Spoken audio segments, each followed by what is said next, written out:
अस्सलाम वालेकुम, कैसे हैं जी आप लोग। उम्मीद करता हूँ कि आप लोग खैरियत से होंगे। मेरा नाम नवीद सुल्तान है। आज मैं आप लोगों को डिफरेंस बताऊँगा। जो बहुत ज़्यादा लोग मुझसे क्वेश्चन पूछ रहे होते हैं कि पोस्ट मैजिस्ट्रल डिप्लोमा यानी कि PMDCP post magistral diploma in clinical psychology और ADCP यानी कि advance diploma in clinical psychology में क्या डिफरेंस है। ठीक है, दोनों एक साल हैं।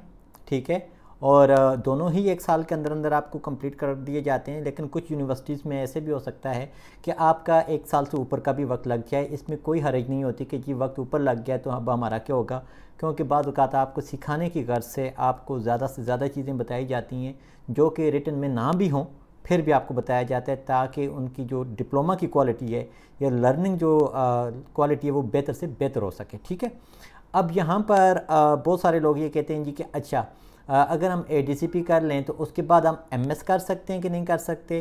तो देखें, यहाँ पर मैं आपको एक चीज़ बताता हूँ। जिन लोगों ने BS साइकोलॉजी या MSc साइकोलॉजी कर लिया हुआ है वो अगर PMDCP कर लें फिर भी वही बात है, ADCP कर लें फिर भी वही बात है, यानी कि दोनों ही क्लिनिकल साइकोलॉजिस्ट हो जाएंगे।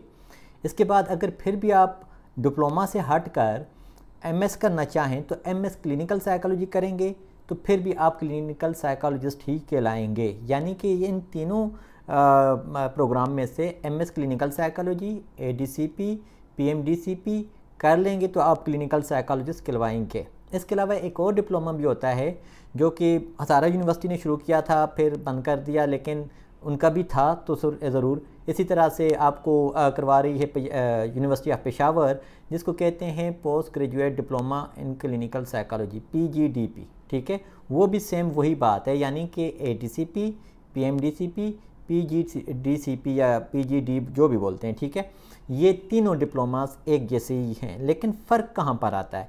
आज मैं आपको ADCP का और PMDCP का थोड़ा बहुत फ़र्क बताऊंगा। उसके बाद आपकी मर्ज़ी है कि आप दोनों में से कौन सा चूज़ करते हो। इसमें हरगिज़ ये नहीं कि एक सुपीरियर है और दूसरा नहीं है। दोनों ही मतलब कि अपनी कैपेसिटी के अतबार से, लर्निंग के अतबार से दोनों ही ठीक हैं। लेकिन आपको जिस यूनिवर्सिटी में एडमिशन मिलता है आप कर लें और पढ़ लें और उसके लिए बेहतर होता है। अगर इसके बाद भी अगर किसी ने ये पूछा कि भाई दोनों का हमने समझ लिया, हमें समझ आ गई, तो अब हम कौन सा चूज़ करें, तो फिर आप दोनों नहीं चूज़ करना, जितना पढ़ लिया उतना भी काफ़ी है। ठीक है, तो चलते हैं, अभी आप आगे फ़र्क बताता हूँ। अपने ADCP की तरफ आपने सिर्फ सिंपली ये करना है कि पाकिस्तान में कौन कौन से अदारे जो हैं वो ADCP ऑफर कर रहे हैं और कौन कौन से अदारे PMDCP और कौन से अदारे हैं जो PGDCP ऑफर कर रहे हैं। ठीक है, हम ऐसा कर लेते हैं, सबसे पहले PU का कर लेते हैं। ठीक है, ADCP यूनिवर्सिटी ऑफ पंजाब, ये आ गया, देखें खुद ही सामने आ गया जो ज़्यादा सर्च में आता है। ठीक है, अच्छा अब आपने क्या करना है, इसको इंटर कर दें,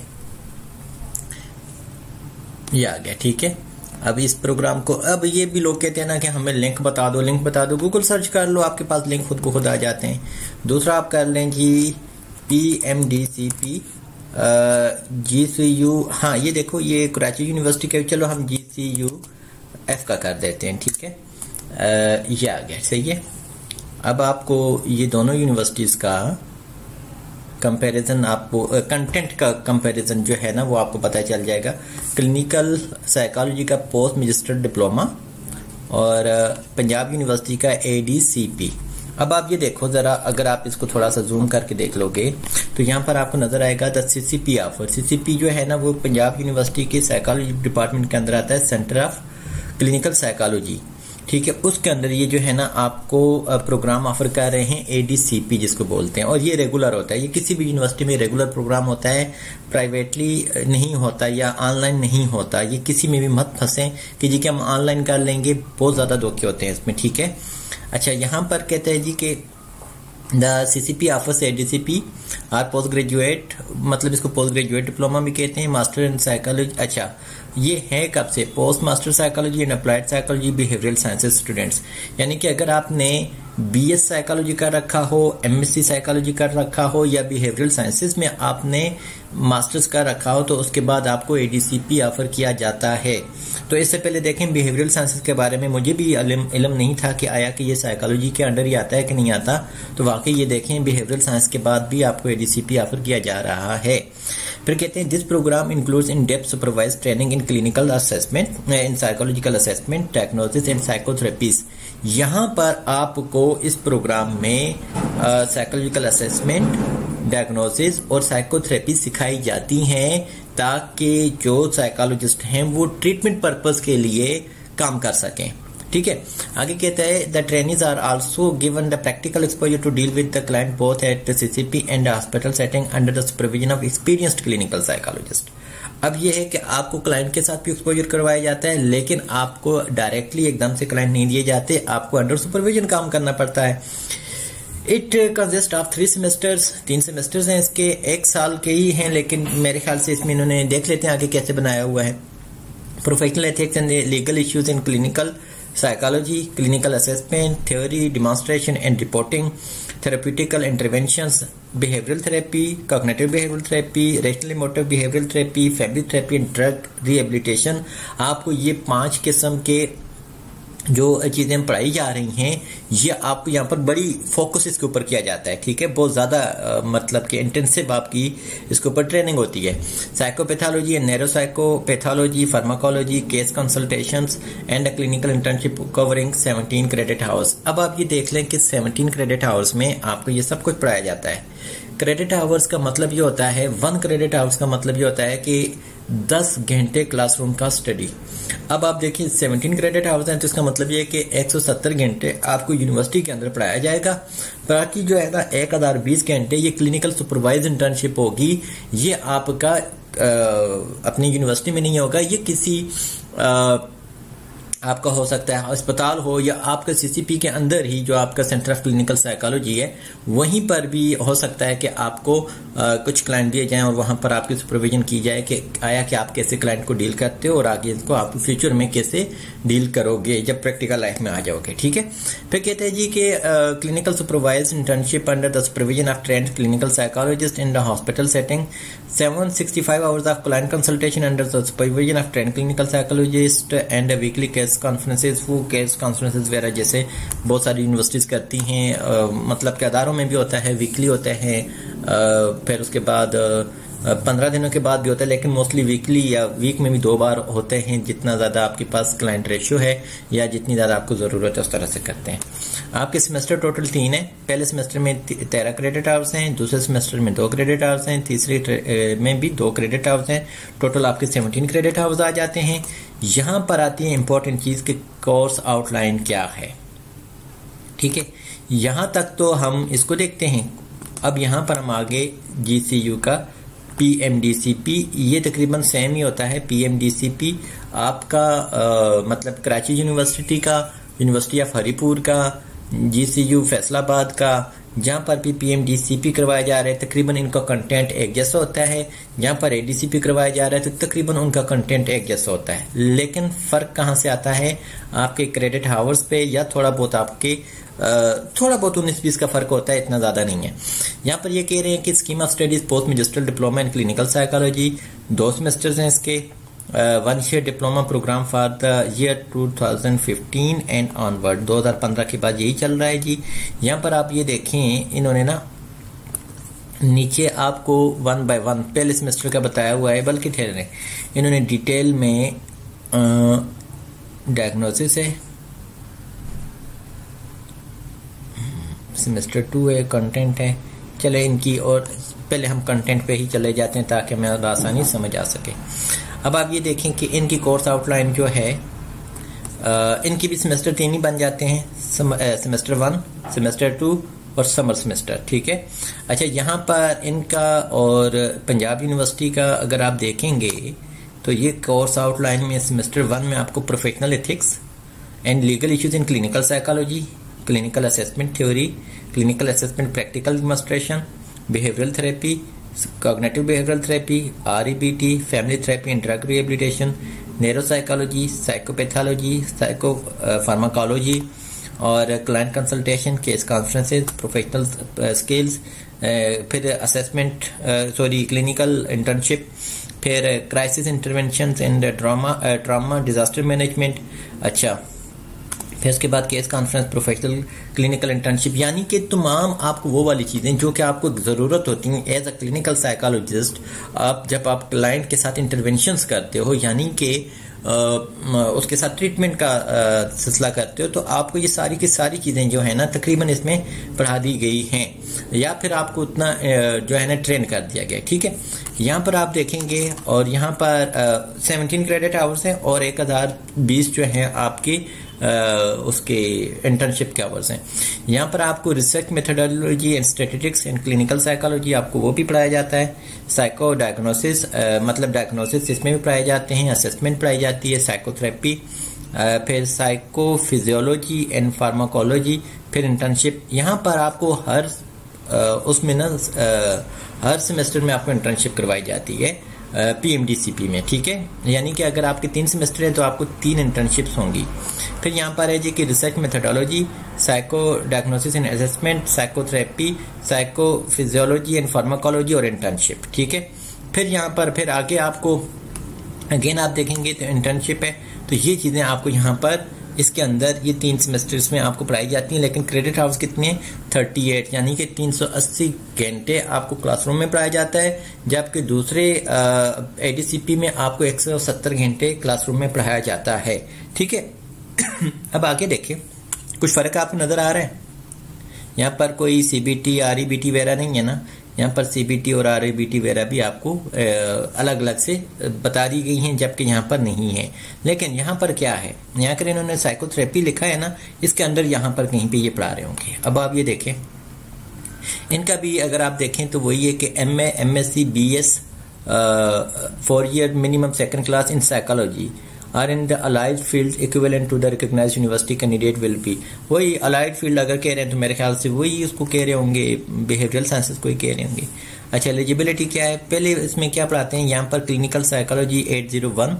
अच्छा, इसमें आके इन्होंने क्या किया हुआ है जी, इंट्रोडक्शन है, रिसर्च वगैरह है, फिर उसके बाद क्वेश्चनर कंस्ट्रक्शंस हैं, मेजरमेंट है, types of measurement, reliability, measurement scale, scaling method, ये सारी चीज़ें इसमें पढ़ाई जाती हैं। APA code of conduct, code of ethics और APA रिपोर्ट वगैरह। ठीक है, इसमें आपको बहुत सारी चीज़ें जो है ना पढ़ा दी गई हैं। और आगे अगर आप देखोगे इसमें रिकमेंडेड बुक्स हैं कि कौन कौन सी आपने किताब पढ़नी है।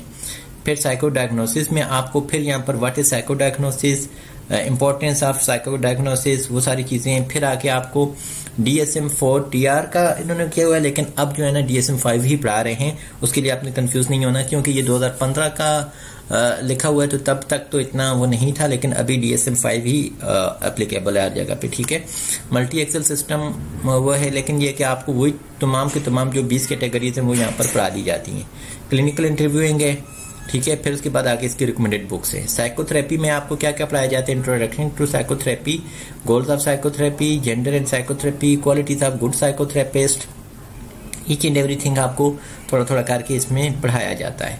फिर आगे आप अगर देखें फार्माकोलॉजी में आपको फिर history of pharmacology, structure of nerves से वो सारा कुछ आपको पढ़ाया जाता है, क्योंकि जब आप साइकेट्रिस्ट के साथ काम कर रहे होते हो तो उनकी जो टर्मिनोलॉजी जो यूज़ कर रहे हैं, या आप ही के क्लाइंट्स को जब ज़रूरत पड़ती है तो आपको हेलो हाय हो, और आप मतलब कि अपने क्लाइंट्स के बारे में आपको पता चल सके कि ये हमारा ड्रग इंड्यूस है कि नहीं है, ये जो भी है ये इसके लिए इसका पर्पज़ यही होता है। इसका मतलब हरगिज़ ये नहीं होता कि आप जाओ जाके दवाइयाँ देना शुरू कर दो। इंटर्नशिप में वही बात है कि understand the change in the abnormal behaviour, cognition and emotion and the application of the psychotherapeutic principles and technique. ठीक है, फिर इसमें आपको क्या क्या चाहिए होगा? Psycho diagnosis sessions with the patients, यहाँ पर आपने डायग्नोसिस बनाने होते हैं, supervision of the psycho diagnosis और उनकी रिकॉर्डिंग करनी है। साइकोथेरेप्यूटिक, यहाँ पर सिमुलेशन भी की जाती हैं।